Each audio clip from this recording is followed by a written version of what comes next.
Hello, I'm Diane Richard. Stay tuned for this presentation on the Veterans Channel. My name's James Jones.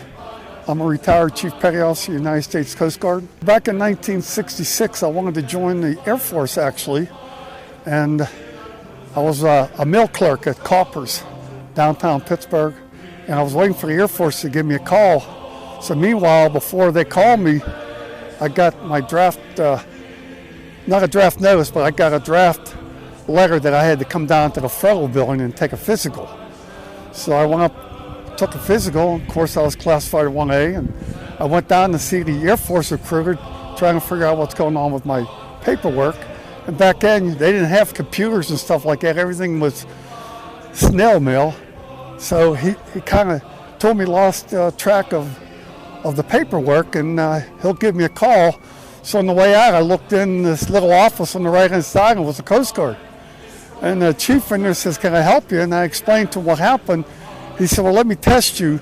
If you test high, I can get you in, because there's an 8-month waiting list to get in the Coast Guard." And I said, "Well, geez, I can't wait 8 months because I think the Army's going to draft me." So he tested me, and I scored pretty high. And he said, they sent people down to Cape May every Friday. But every once in a while, somebody backs out at the last minute, and I need to fill a time slot. Are you available within 3 or 4 days if I call you? And I said, yes. So he called me 3 weeks later. 3 weeks later, he called me, and he said, "Jim Jones," he said, "you still want to get in the Coast Guard?" I said, "Yes, I do." And so that's how I got in the Coast Guard. Back in April 1st, 1966, I actually joined on April Fool's Day. People always say that, Coast Guard, it can't be that tough. But they always told us that the Coast Guard boot camp was probably the second hardest out of all the militaries next to the Marines. When we was in Vietnam, I was off the coast. I was on the Coast Guard cutter Barataria. We was one of 5 high endurance cutters that the Coast Guard sent over there back in '67. And what we needed to do, besides boarding fishing sampans and just patrolling off the coast of Vietnam, we would supply gun support for the Marines and the Army. What they would do, they would give us coordinates, and we would set up and we would fire our 5-inch 38s into the shore and clear out an area for the Marines and the Army before they would go in, to make sure that it was a lot safer for them to go in, or if they had just went in without the ground support, for the gun support that we provided for them. I was in the upper handling room of the 5-inch 38. That was my general quarters billet. And a lot of non-rates didn't want that job because, when you handle those shells, they're pretty big, and you put them in the horse and close that door. You got to do it bang, bang, bang. You got to make sure you don't get your hand stuck in there, because your hand's going to go up with the shell. So I I'll do that job. I got good hands, and I was pretty good at it. So I was in the 5-inch 38 upper handling room while we were off the coast of Vietnam. I want to tell you about my first uniform back in '66. We actually looked like the Navy. We had Navy uniforms. We had the Dixie cups, which later on we got the duck hats that kind of distinguished us from the Navy. But when you look at our uniform, the only difference between our uniform and the Navy uniform back in the early '60s was we had a white shield on our uniform to distinguish us from the Navy. That's how you tell the Coast Guard from the Navy. But then later on we got the duck hats. They look like duck hats. It said U.S. Coast Guard on the bill. And this uniform, when I went back, I got out in 1970, and I went back in the Coast Guard Reserves in 1981, and this is the uniform that was issued to us in 1981. My rank is, I'm a Chief Petty Officer, retired Chief Petty Officer. My rate is a bosun's mate. Now, a bosun's mate usually is in charge of all the deck maintenance on a ship. They handle small boats, any types of craft that get underway. They need boat coxswains, which is usually handled by bosun mates. Not all bosun mates, but there's some good boat coxswains, actually other rates. The hash marks. I got 1 hash mark for every 4 years I was in the Coast Guard. I was in for 30, so I got 1, 2, 3, 4, 5, 6. I got 7 hash marks, which gives me 28 years. So when I got out, I had 7 hash marks, which counts for 28 years, but I was actually in for 30. Well, what happened was I was in from 66 to 70. I was active duty. Vietnam, I was on a 95-foot patrol boat, the Coast Guard cutter Cape Horn. And I was on the station Woods Hole, which is in Massachusetts, at Group Woods Hole, which is now Sector Southeast New England. They keep changing names around all these different units and sectors and groups. And I was a boat coxswain on a 44-foot murder lifeboat, which is an interesting job. And I got out in 70, and I got a job driving the Port Authority transit bus in Pittsburgh. And in my 11th year driving a bus, I ended up picking up the Coast Guard recruiter from the federal building downtown and taking him home. And we started talking about the Coast Guard. And I told him I was 4 years in the Coast Guard, and he wanted to know if I was interested in going back in the reserves. So I kind of told him, I said, I was a BM2 when I got out, which is an E5, most made second class. And I said, if I joined the reserves in 1981, will they give me my BM2 back? And he said, oh, sure, because you're prior Coast Guard, so we'll get you back in as a BM2. That's how I got back in the reserves.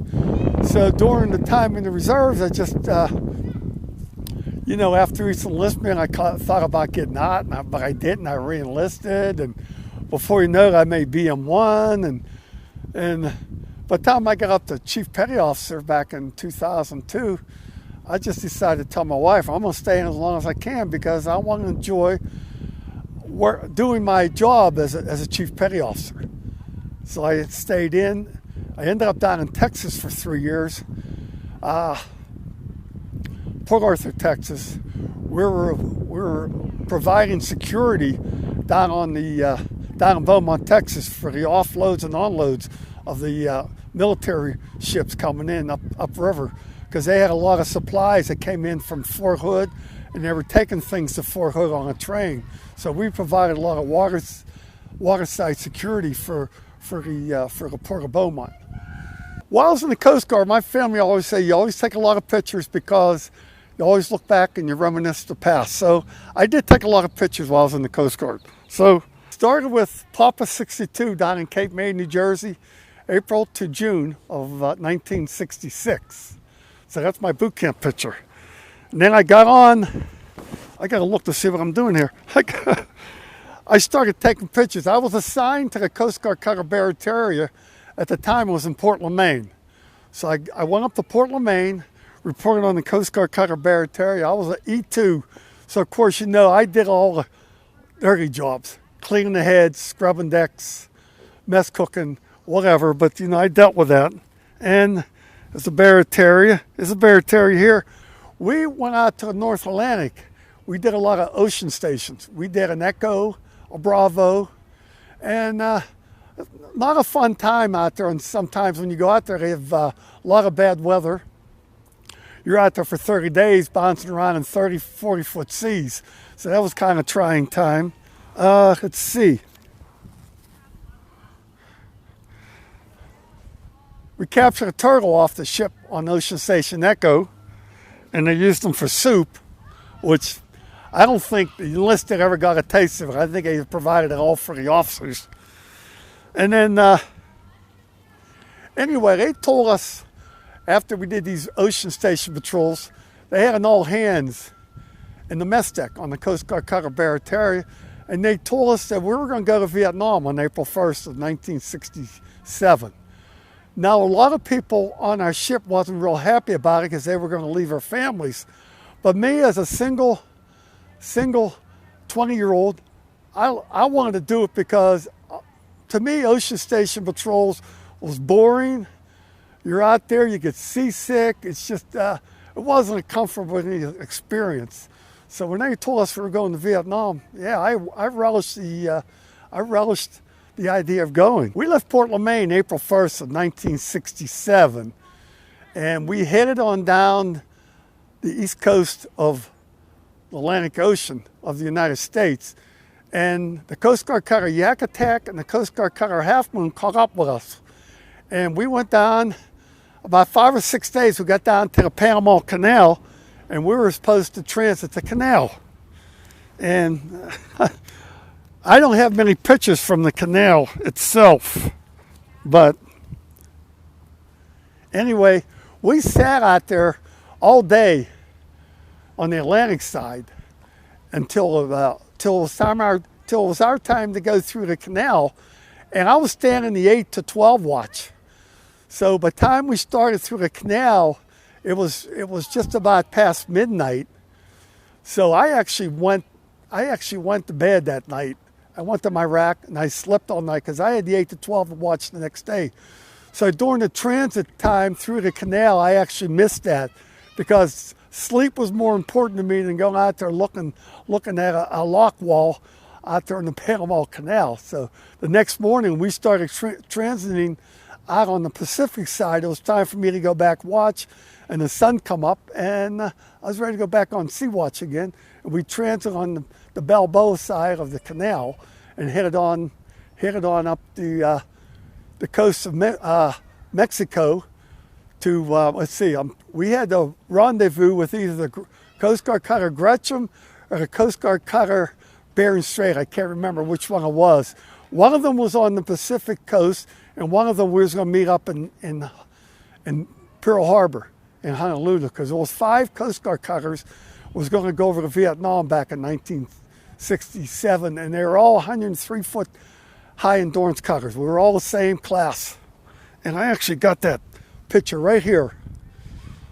There's 5 of us. We're tied up next to the USS Jason over in Pearl Harbor. So that was the main picture. And there's another one down here. It was taken by a commanding officer on the Half Moon. He took a picture of that, so I got a hold of that. And I actually ran into that officer in Ocean City, Maryland on vacation years later, because he asked me, I had a Coast Guard Vietnam veteran hat on, and he said, "Was you in the Coast Guard over in Vietnam?" I said, "Yes, sir, I was on the Barataria." He said, McCarthy was his name. I was a CO on the Coast Guard cutter Half Moon. So we sat there and BS for about a half hour about our experiences over in Vietnam. So that was a pretty neat experience. And anyway, I was in Vietnam. We did a lot of, we supplied the 82 footers with a lot of supplies and fuel and things like that. I was just talking to Paul Harris, as heard earlier.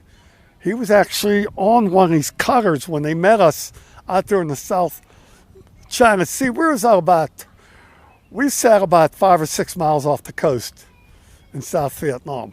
Here's one of these Navy swift boats right here that Paul was talking about. The ones that went further up the rivers up in Vietnam.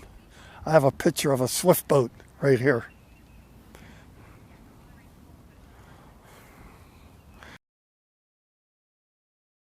We did a lot of gun support, boarded a lot of sampans, fishing vessels. You know, a lot of times the Viet Cong would try to sneak things in past the Coast Guard boats. They'd disguise themselves as a fishing vessel, and they weren't a fishing vessel. They were just Viet Cong trying to smuggle some supplies in. This picture here, we hit some bad weather in the South China Sea coming back from Kaohsiung, Taiwan. And I was up on the bow, and I actually got a couple of nice pictures on lookout, breaking our water, dipping down into the South China Sea. Hong Kong, 1967. We went there for 5 days R&R. That was quite an experience. As a Coast Guard cutter off the coast of Vietnam, they give us periods of time to go on R&R. And one of the ports was Hong Kong.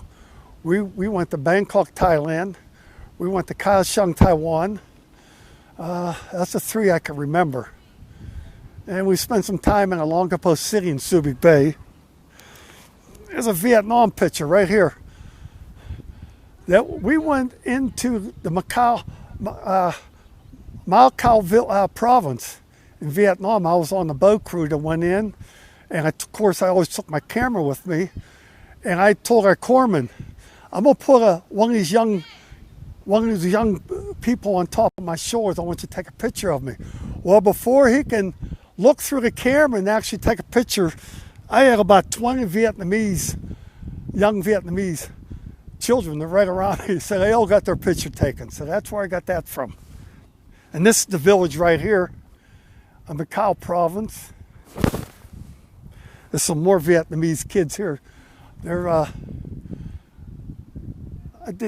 had a meeting over there with the officers with the Army Special Forces, so I had time to walk through the village and take a couple pictures. So that's kind of where that was at. These pictures here are from refueling out at sea, because as a Coast Guard cutter off the coast of Vietnam, the only way we can get supplies and fuel, we had to fuel up at a Navy AO. And these are kind of the pictures that I took while we were refueling. And I bet you a lot of Coast Guard Navy veterans would experience this. And it was, it took it didn't take a lot of time, but you had to know your P's and Q's and know what you're doing, because you don't want to run into each other while you're running parallel to each other, refueling your ships. You can see all the fuel lines here. There's all the fuel lines going across from the AO over to our ship. I think that's mostly Bangkok, Thailand. We did a few days up in Bangkok. That was an interesting port. I like Bangkok, pretty city. And the only problem with Bangkok is a few of us guys rented motorcycles, but you had to remember to make sure you stay on the left side of the road. We have a Navy helicopter here, Vietnam. We had a third-class boatswain that ended up fracturing his ankle because he got his foot stuck in the bight of a line, and the line went taut, which means it went tight, so his ankle was in there, so he fractured his ankle. They had to life flight him off the Coast Guard cutter and fly him to a hospital to get his ankle repaired. Here's our Vietnamese. This one here is our Vietnamese liaison officer. He stayed on our ship. Whenever we came across a Vietnamese boat that we had aboard, he would be our translator. On the way to Vietnam, you had to cross the 180th, which is the international date line. Of course, on Navy and Coast Guard ships, you have to get initiated. And this is part of our initiation. So we actually went through a lot in one day. I mean, you would think. Still, this fella here, right here, that I got my finger on, his name is Dave Line. He was an ensign on our ship. I actually got a hold of him about 3 or 4 weeks ago. He stayed in the Coast Guard. He retired as a commander up in Group Sector, well, we call it Group back then, but it was Sector Long Island Sound. He retired from Sector Long Island Sound as a commander. So I finally found him through the help of the Coast Guard Academy, and I called him in California. We was on the phone for about an hour and a half talking about our experiences in the Coast Guard and in Vietnam and our experiences during our Coast Guard career. But the officers actually got more, for some reason, they got more of the initiation than enlisted people. I guess this is our chance to really get over on the officers without getting reprimanded for it. Got my picture with Miss Hawaii in Pearl Harbor. And, geez, I forgot her name. But anyway, I looked her up. And she actually became an editor of a newspaper in Texas. Yeah, she was. What's interesting about her, Miss Hawaii, 67, is her dad was an admiral in the Coast Guard in the Pacific. So he was pretty high up in rank. When we came back from Vietnam in January 1968, we had an escort coming in underneath the Golden Gate Bridge, and they had fire boats and Coast Guard boats, and it was quite an experience coming back from Vietnam. I actually got that going right underneath. Alcatraz, this is Alcatraz Island over here. Got a picture of Alcatraz. I didn't see anybody trying to escape. Of course, it's closed. I was just kidding. Alameda, California, base Alameda. This is where we tied up the Coast Guard cutter Barataria. We got greeted by high school cheerleaders. And what we did is we actually left the Barataria at Alameda, California, and we all flew back to Portland, Maine to get reassigned. And the Barataria was taken over by a crew out on the West Coast. And unfortunately, they ran into a boiler room fire off the Aleutian Islands a little bit later, which kind of hastened their decommissioning. Because they sold the ship to a company up in Alaska, British Columbia, not Alaska, Canada, British Columbia, and they used the ship for scrap. Now, when I came back from Vietnam, I was stationed on the Coast Guard cutter Cape Horn, which is a 95-foot patrol boat, and that was an interesting job. We would go out, we would do a lot of search and rescue. We would go out to the Nantucket Lightship, swap the crews, supplies, rough riding boat. I kind of had to get adjusted to the Cape Horn after I came back from Vietnam. Got seasick a few times, but then I got my sea legs back.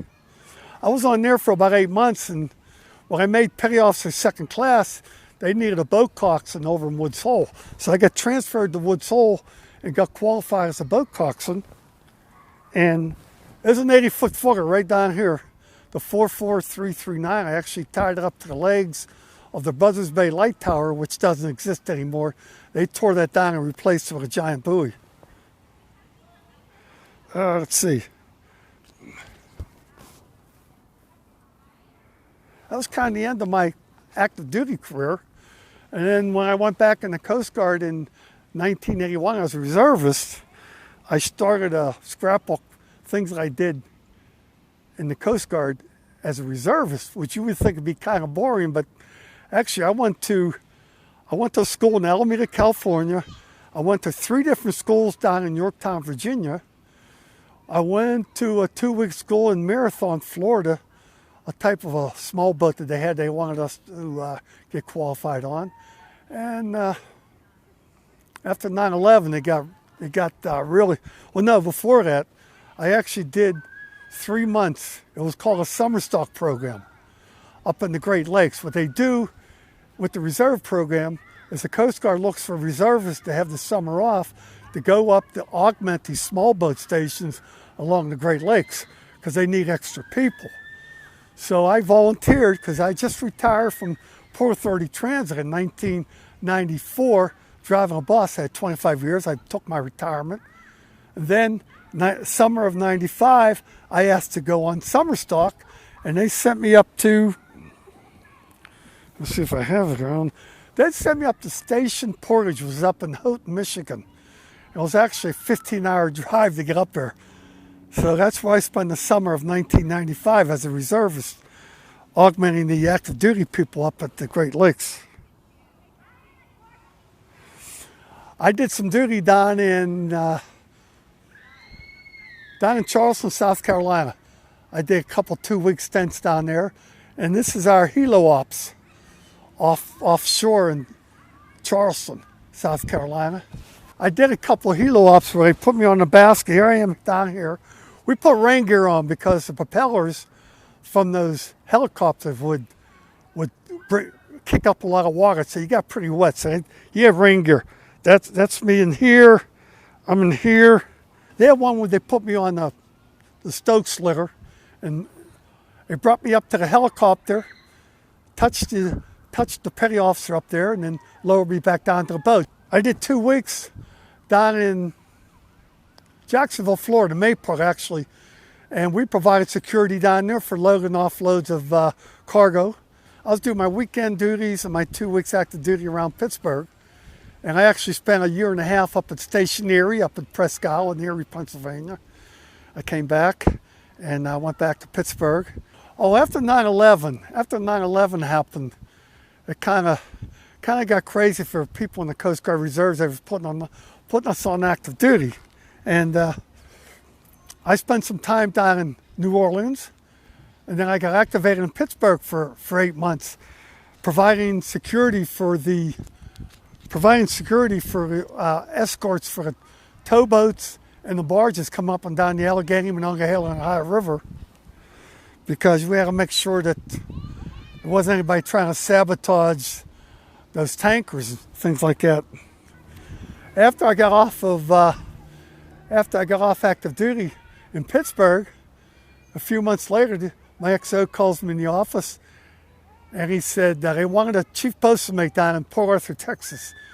And they looked at your qualifications and you fit the bill. So I said, well, if you want to send me there, I'll go. So I ended up down in Port Arthur, Texas. Went down there for a year and a half. And after my year and a half, I was 58 and a half years old. So I walked into the XO's office, my executive officer. That was Vern Gifford. He was the XO. Commander Vern Gifford down in Port Arthur, Texas, and I told him it was okay just to extend my enlistment until I reached my 60th birthday, and he said, yeah, we can make that happen. So I extended for my enlistment for a year and a half.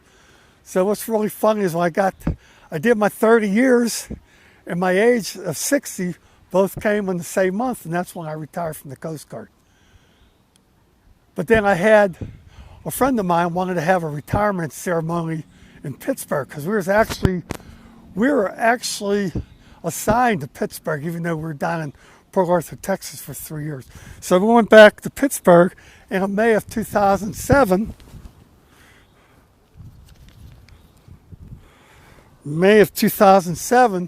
we got a retirement ceremony at the MSU Pittsburgh back in, like I said, May of 2007. While I was down in Port Arthur, Texas on active duty, my chores down there, I was a command post chief up in the Port of Beaumont. And there was five chiefs, and we were being in charge of the security around the Navy and civilian ships that were offloading and unloading military cargo. While I was there, we had a change of command because she was getting relieved by Thomas Sparks. Anyway, she got a picture with chiefs, 3 of us chiefs, and I'm in on this picture right here. I'm over here. This is when I had a little bit more hair back in 2006. This is a picture down here of all the chiefs. We got a chief's picture down in Port Arthur, Texas. This is a picture of all the chiefs while I was down there on active duty. This picture here, when I was down in Port Arthur, Texas, they finally realized that I wasn't initiated as a chief petty officer in the Coast Guard, and that's a big deal. They want you to go through a chief's initiation, and that's one of the photos. It was interesting to be initiated as a chief petty officer in the United States Coast Guard. This is actually my retirement ceremony at MSU Pittsburgh, 2007, May of 2007. They had a couple photos, had to give a little speech.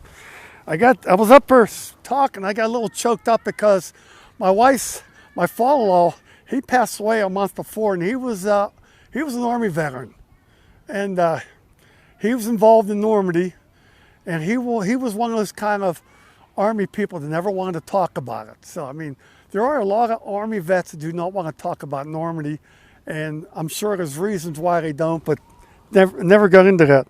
But you know, he missed it by a month. He passed away a month before. This is a picture after the retirement. Chief Petty Officer Dave Bell. Commander Mike Advantage. He was a reserve officer at MSU Pittsburgh. Great guy. Good workout partner, actually. Did a lot of weightlifting over at the YMCA over in downtown Pittsburgh. And here I am right here, Chief Jones. And that's pretty much my career in the Coast Guard.